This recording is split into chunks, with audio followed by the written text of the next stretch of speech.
المسجد الأقصى الذي باركنا حوله لنريه من آياتنا إنه هو السميع البصير أو كما قال عليه الصلاة والسلام إن الله وملائكته يصلون على النبي يا أيها الذين آمنوا صلوا عليه وسلموا تسليما اللهم صل على سيدنا مولانا محمد وعلى آل سيدنا مولانا محمد اللهم صل على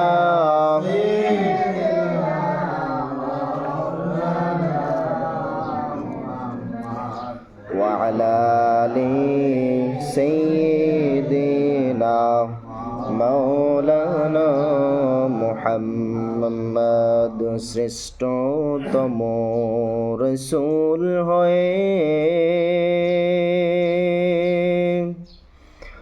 এলেন আপনি এই ধরাতলে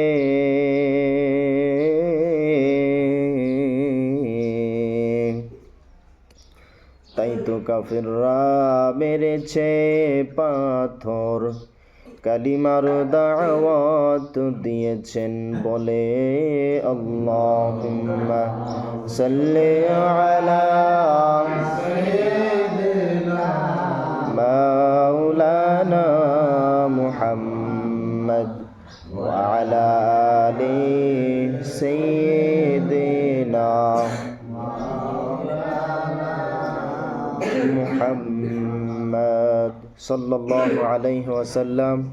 সমস্ত প্রশংসা সেই মহান রব্বুল আলামিনের দরবারে, যিনি আমাদেরকে আজকের জুমার দিনে মসজিদে আসার এবং বসার মতো সুযোগ করে দিয়েছেন। আমরা সেই মহান রব্বুল আলামিনের দরবারে শুকরিয়া আদায় করি, বলি আলহামদুলিল্লাহ।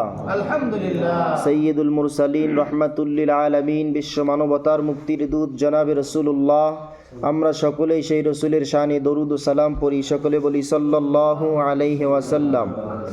আজকের জুমার আলোচনা অত্যন্ত গুরুত্বপূর্ণ আলোচনা, মেরাজুন নবী সাল্লাল্লাহু আলাইহি ওয়াসাল্লাম সম্পর্কের আজকের আলোচনা। মেরাজুন নবী সাল্লাল্লাহু আলাইহি ওয়াসাল্লাম যেই উদ্দেশ্যে সংগঠিত হয়েছেন, মহান আল্লাহ সুবহানাহু ওয়া তাআলার সাথে আমাদের রাসূল পাক সাল্লাল্লাহু আলাইহি ওয়াসাল্লাম দিদার করেছেন, সেই সম্পর্কের আজকের আলোচনা। আল্লাহ সুবহানাহু ওয়া তাআলা পবিত্র কালামে পাকে বলেছেন, সুবহানাল্লাযী আসরা বিআবদিহি লাইলাম মিনাল মাসজিদিল হারাম ইলাল মাসজিদিল আকসা। মহান সেই সত্তা যিনি তার বান্দাকে এক রজনীতে মসজিদে হারাম থেকে বাইতুল্লাহ শরীফ তথা মসজিদে হারাম থেকে মসজিদে আকসা বাইতুল মুকদ্দাস ভ্রমণ করিয়েছেন। সর্বশেষ আল্লাহ সুবহানাহু ওয়া তাআলার সাথে দিদার করিয়েছেন, যেই আল্লাহ সুবহানাহু ওয়া তাআলা তার প্রিয় হাবিবের জন্য সব সময় তিনি ব্যস্ত হয়ে থাকেন কখন তার হাবিব তার কাছে দেখা করবেন। সেই সময় তিনি রাসূল পাক সাল্লাল্লাহু আলাইহি ওয়াসাল্লামকে তিনি মোহাব্বত করেন, ভালোবাসেন। তার প্রিয় হাবিব, আমরা যার উম্মত হতে পেরে আমরা গর্বিত হয়েছি, আমরা সব থেকে দামি উম্মত হয়েছি, সেই মহান রব্বুল আলামিন আমাদের সেই প্রিয় নবী জনাবে মুহাম্মদুর রাসূলুল্লাহ সাল্লাল্লাহু আলাইহি ওয়াসাল্লামকে এই মেরাজুন নবী সংগঠিত করেছেন, ভ্রমণ করিয়েছেন আরশে আজিম পর্যন্ত, যার কদমের ধুলো নিয়ে আরশে আজিম ধন্য হয়েছেন। সুবহানাল্লাহি বিহামদিহি সুবহানাল্লাহিল আযীম। হাদিসে পাক অনেকগুলি মেরাজ সম্পর্কে অনেকগুলি হাদিস রয়েছেন। আল্লাহ সুবহানাহু ওয়া তাআলা আমাদেরকে অবশ্যই দ্বীনের উপর অটুট রাখুক এবং দ্বীনের সুদীর্ঘ থাকার, অটল থাকার তৌফিক দান করুন। সকলে বলি আল্লাহুম্মা আমিন। সার্বক্ষণিক তিনি আমাদেরকে সৎকর্মশীল ও নেককারদের অন্তর্ভুক্ত রাখুন। আমাদেরকে অবশ্যই জেনে রাখতে হবে যে মেরাজুন নবী সাল্লাল্লাহু আলাইহি ওয়াসাল্লাম আসমান পর্যন্ত এবং আসমান হতে আল্লাহ পাকের পছন্দনীয় জায়গা পর্যন্ত সশরীরে জাগ্রত অবস্থায় এ ঘটনা সত্য ও বাস্তব বলে আমাদেরকে স্বীকার করতে হবে, মনে প্রাণে বিশ্বাস করতে হবে। তাতে জমহুরের উলামায়ে কেরাম তথা উম্মতে মুসলিমার কোনো রকমের কোনো সন্দেহ নাই। উল্লেখ্য, মেরাজ হলো মহানবী সাল্লাল্লাহু আলাইহি ওয়াসাল্লামের মুজিজা ও বৈশিষ্ট্য সমূহের মধ্যে সবচেয়ে গুরুত্বপূর্ণ, ঐতিহাসিক, আশ্চর্যান্বিত একটি ঘটনা।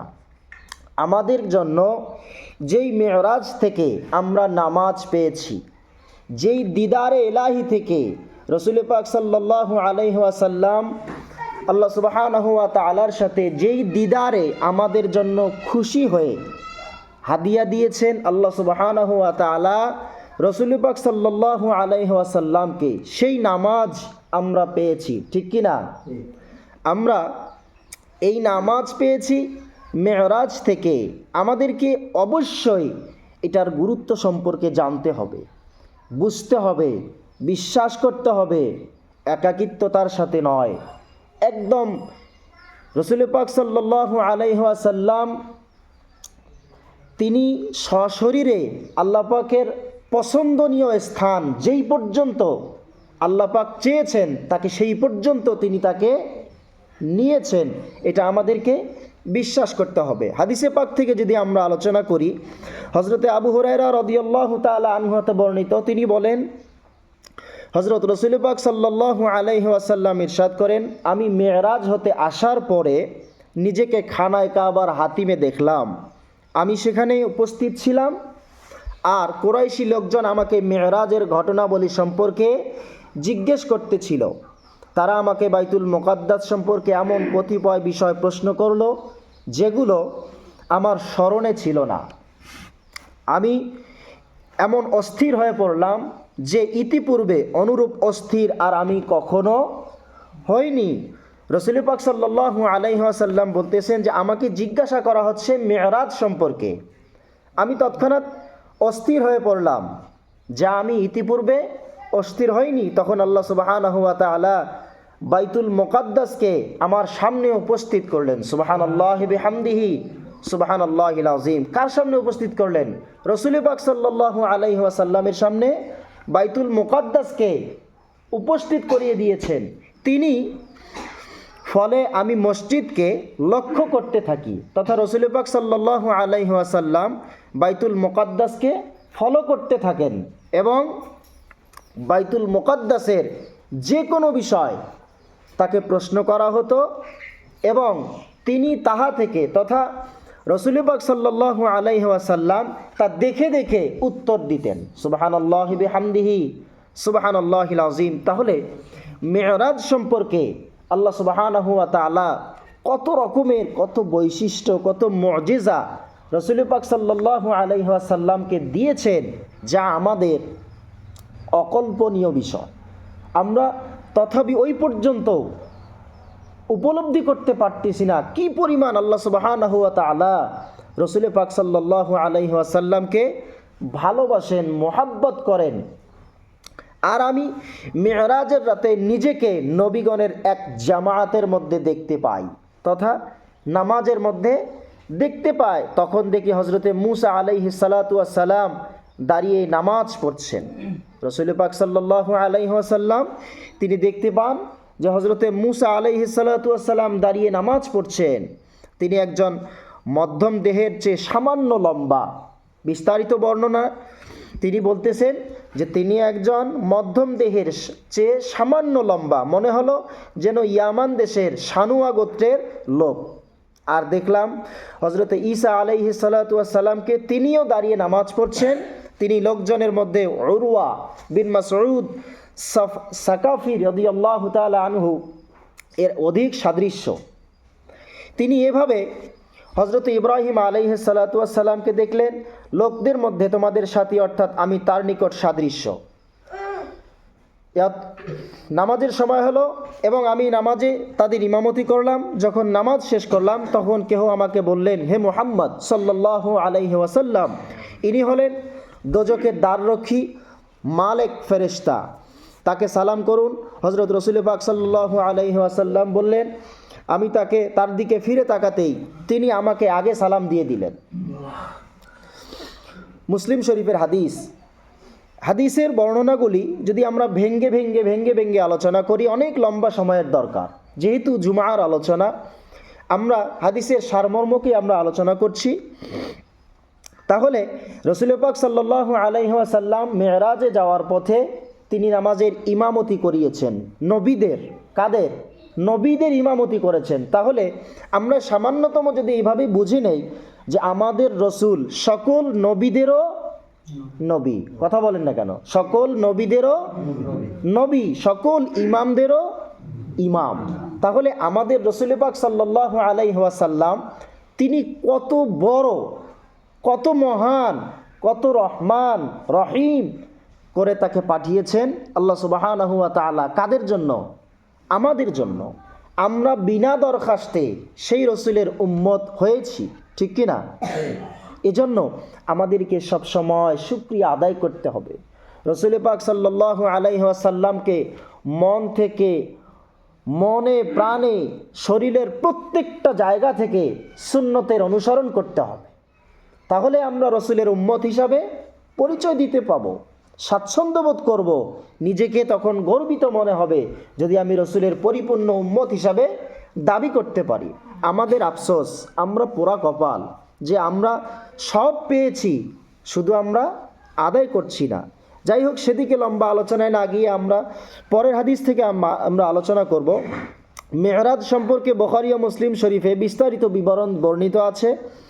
সংক্ষেপে, নবুয়তের 12 সালের রজব মাসের এক মহারাতে, মহান শুভ রাতে কাবা শরীফের হাতিম থেকে বোরাক যোগে তারা ঐতিহাসিক অনুপম ঊর্ধ্বগমন আরম্ভ হয়। সঙ্গে ছিলেন হযরতে জিবরাইল আলাইহিস সালাতু ওয়াস সালাম। পর্যায়ক্রমে এভাবে তিনি মেরাজ ঘটিয়েছেন। অতঃপর তিনি বাইতুল মুকাদ্দাসে তাশরিফ নেন। সেখানে তিনি হাজারাতে আম্বিয়া আলাইহিমুস সালামের একদলের সাথে নামাজের ইমামতি করেন। তাহলে যারা আমাদের রসুলের অপেক্ষমান ছিলেন তারাও নবী ছিলেন, ঠিক কি না? এভাবেই তিনি পর্যবেক্ষণ করছেন। পর্যায়ক্রমে তিনি হযরতে জিবরাইল আলাইহিস সালাতু ওয়াস সালাম থেকে হযরতে জিবরাইল আলাইহিস সালাতু ওয়াস সালাম তাকে নিয়ে সপ্তম আকাশ পর্যন্ত পর্যায়ক্রমে একের পর এক এভাবে ভ্রমণ করেন। এক্ষেত্রে হযরত মুহাম্মদুর রাসূলুল্লাহ সাল্লাল্লাহু আলাইহি ওয়াসাল্লাম প্রথম আসমান হতে হযরতে আদম আলাইহিস সালাতু ওয়াস সালাম, দ্বিতীয় আসমানে হযরত ইয়াহিয়া ও ঈসা আলাইহিস সালাতু ওয়াস সালাম, তৃতীয় আসমানে হযরত ইউসুফ আলাইহিস সালাতু ওয়াস সালাম, চতুর্থ আসমানে হযরত ইদ্রিস আলাইহিস সালাতু ওয়াস সালাম, পঞ্চম আসমানে হযরত হারুন আলাইহিস সালাতু ওয়াস সালাম, ষষ্ঠ আসমানে হযরত মুসা আলাইহিস সালাতু ওয়াস সালাম এবং সর্বশেষ সপ্তম আসমানে হযরত ইব্রাহিম আলাইহিস সালাতু ওয়াস সালামের সাথে সাক্ষাৎ লাভ করেন। তিনি তাদের সকলকে সালাম করেন। তারা নেককার সন্তান ও নেককার নবী বলে আমাদের রসুলকে অভ্যর্থনা জানান। তাদেরকে, আমাদের রসুলকে তারা স্বাগতম জানান, তারা শুভেচ্ছা জ্ঞাপন করেন এবং দোয়া করলেন, সুবহানাল্লাহি বিহামদিহি সুবহানাল্লাহিল আযীম। তবে হযরত ইব্রাহিম আলাইহিস সালাতু ওয়াস সালাম এবং হযরত আদম আলাইহিস সালাতু ওয়াস সালাম তাকে ইবনে সালেহ ও নবী সালেহ বলে অভ্যর্থনা জ্ঞাপন করত, দোয়া করেন। অতঃপর হযরত মুহাম্মদ সাল্লাল্লাহু আলাইহি ওয়াসাল্লামকে সিদরাতুল মুনতাহাতে নেওয়া হয়। তিনি সেখানে যা কিছু দেখার দেখে নেন। অতঃপর তাকে বাইতুল মামুরে নিয়ে যাওয়া হয়। ওই সফরে তার প্রতি ও তার উম্মতের প্রতি 50 ওয়াক্ত নামাজের সওয়াব হিসাবে 5 ওয়াক্ত নামাজ আদায়ের হিসাবে ধার্য করা হয়। সুবহানাল্লাহি বিহামদিহি সুবহানাল্লাহিল আযীম। এই মেরাজের ঐতিহাসিক ঘটনাতে আমাদের জন্য 50 ওয়াক্ত নামাজ দিয়েছিলেন খুশি হয়ে আল্লাহ সুবহানাহু ওয়া তাআলা। কিন্তু নবী রাসূলগণ পর্যায়ক্রমে আমাদের রাসূল পাক সাল্লাল্লাহু আলাইহি ওয়াসাল্লামকে অনেক রকমের প্রশ্ন করে করে তারা তাদের উম্মতের ধারণা নিয়ে আমাদেরকে ওই পর্যন্ত নিয়ে রাসূল পাক সাল্লাল্লাহু আলাইহি ওয়াসাল্লামকে পর্যায়ক্রমে বলেছিলেন, আপনার উম্মত হবে দুর্বল, তারা হবে বিভিন্ন রকমের কার্যকলাপের সাথে জড়িত থাকবে, তারা কিভাবে 50 ওয়াক্ত নামাজ পড়বে। এভাবে পর্যায়ক্রমে আলোচনা করতে করতে করতে করতে 50 থেকে 5-এ এসে আমরা নামাজ পেয়েছি। কিন্তু তথাপি বলা যায় যে কোনো ব্যক্তি যদি 5 ওয়াক্ত নামাজ তথা জামাতের সাথে যদি আদায় করে, মন থেকে ইখলাসের সাথে, খুলুসিয়াতের সাথে, বিশ্বাসের সাথে যদি কেউ 5 ওয়াক্ত নামাজ আদায় করে জামাতের সাথে, তাহলে সে ওই 50 ওয়াক্ত নামাজেরই সওয়াব পেয়ে যাবেন। সুবহানাল্লাহি বিহামদিহি সুবহানাল্লাহিল আযীম। যদি সেদিক থেকে আমরা আলোচনা করতে যাই, মসজিদের অর্ধেক কাতার পাওয়া যাবে কিনা সন্দেহ আছে, ঠিক কিনা? মসজিদের এক কাতারের অর্ধেক কাতার, ঠিক না বেঠিক? এই যে ঠান্ডার দিন চলে যাচ্ছে, ফজরের নামাজের সময় মসজিদে আসলে বুঝতে পারা যায় কতজন নামাজি হয়, ঠিক কিনা? কথা বলেন। ঠান্ডায় জর্জরিত হয়ে পরে পড়বো, এভাবে আমরা সময়কে নষ্ট করতেছি, নামাজ থেকে নিজেকে দূরে রাখতেছি।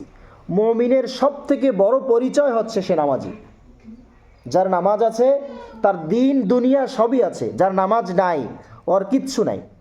সে নিজেকে যতই চাপাবাজির জোরে দাবি করুক না কেন, আমি মুসলমান, আমি অমুক, আমি তমুক, নও। যার নামাজ নাই তার কিচ্ছু নাই। হাজারো ব্যস্ততার মাঝে আপনাকে নামাজ আদায় করতে হবে, তাহলে আপনি পরিচয় দিতে পারবেন আপনি নামাজি, আপনি মুমিন, আপনি মুসলমান। অতঃপর রাসূল পাক সাল্লাল্লাহু আলাইহি ওয়াসাল্লামকে বেহেশতে প্রবেশ করানো হয়। সেখানে যা কিছু দেখার তিনি সব কিছু পর্যবেক্ষণ করেন। তিনি দোজখ ও অন্যান্য নিয়ামত বিভিন্ন আশ্চর্য অবস্থায় অবলোকন করেন। যা দেখে এসে যা দেখবার ইচ্ছা মহান আল্লাহ সুবহানাহু ওয়া তাআলার ছিল, তিনি সব কিছু রাসূল পাক সাল্লাল্লাহু আলাইহি ওয়াসাল্লামকে দেখিয়েছেন। এবং রাসূল পাক সাল্লাল্লাহু আলাইহি ওয়াসাল্লাম দেখে এসে আমাদেরকে, সাহাবা আজমাইনকে, তাবেঈনকে এভাবে পর্যায়ক্রমে আমরা পেয়েছি যে তিনি যা কিছু দেখেছেন তা আমরা আস্তে আস্তে জানতে পারতেছি, শুনতে পেরেছি।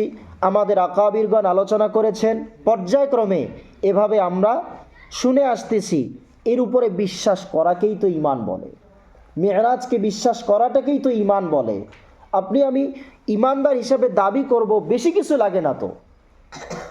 আল্লাহর প্রতি পূর্ণ ঈমান ও আস্থা, রাসূল পাক সাল্লাল্লাহু আলাইহি ওয়াসাল্লামের সুন্নতের অনুসারী এবং মনে প্রাণে বিশ্বাস করাকেই তো আপনাকে ঈমানদার বলবে। শর্ট কোশ্চেন, শর্ট উত্তর। আমরা বেশি কিছু লাগবে না, অল্প কিছুতেই আমরা মুমিন ও মুসলমান হয়ে যেতে পারি। শুধু আমাদের মধ্যে একটু চেষ্টা থাকতে হবে, তাকওয়া ভিত্তিক ইবাদত করতে হবে। আমাদেরকে অবশ্যই সেদিক থেকে খুলুসিয়াতের সাথে, তাকওয়ার সাথে আল্লাহ সুবহানাহু ওয়া তাআলার ইবাদত বন্দিগিগুলো করতে হবে এবং রাসূল পাক সাল্লাল্লাহু আলাইহি ওয়াসাল্লামের সুন্নতের অনুসারী হতে হবে। তিনি যা করেছেন তা আমরা করব, তিনি যা বলেছেন তা আমরা মানব। এখন মানতে গেলে যাকে ধরলে আমি মানতে পারবো, বুঝতে পারবো, তার কাছে যাওয়াটাই তো আমার উত্তম বলে বিবেচিত হবে, ঠিক কি না? তাহলে অবশ্যই আমাদেরকে জানতে হবে, বুঝতে হবে, মানতে হবে। সর্বশেষ আমরা আসছিও একদিন, যাবও একদিন।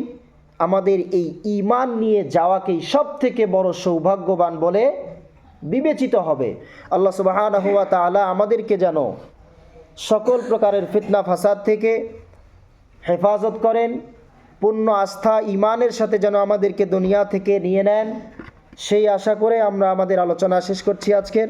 আল্লাহ সুবহানাহু ওয়া তাআলা আমাদের সকলকে দান করুক, তৌফিক দান করুক। সকলে বলে আল্লাহুম্মা আমিন। ওয়া আখিরু দাওয়ানা আলহামদুলিল্লাহি রাব্বিল আলামিন। অনেকে সুন্নাত নামাজ আদায় করেন।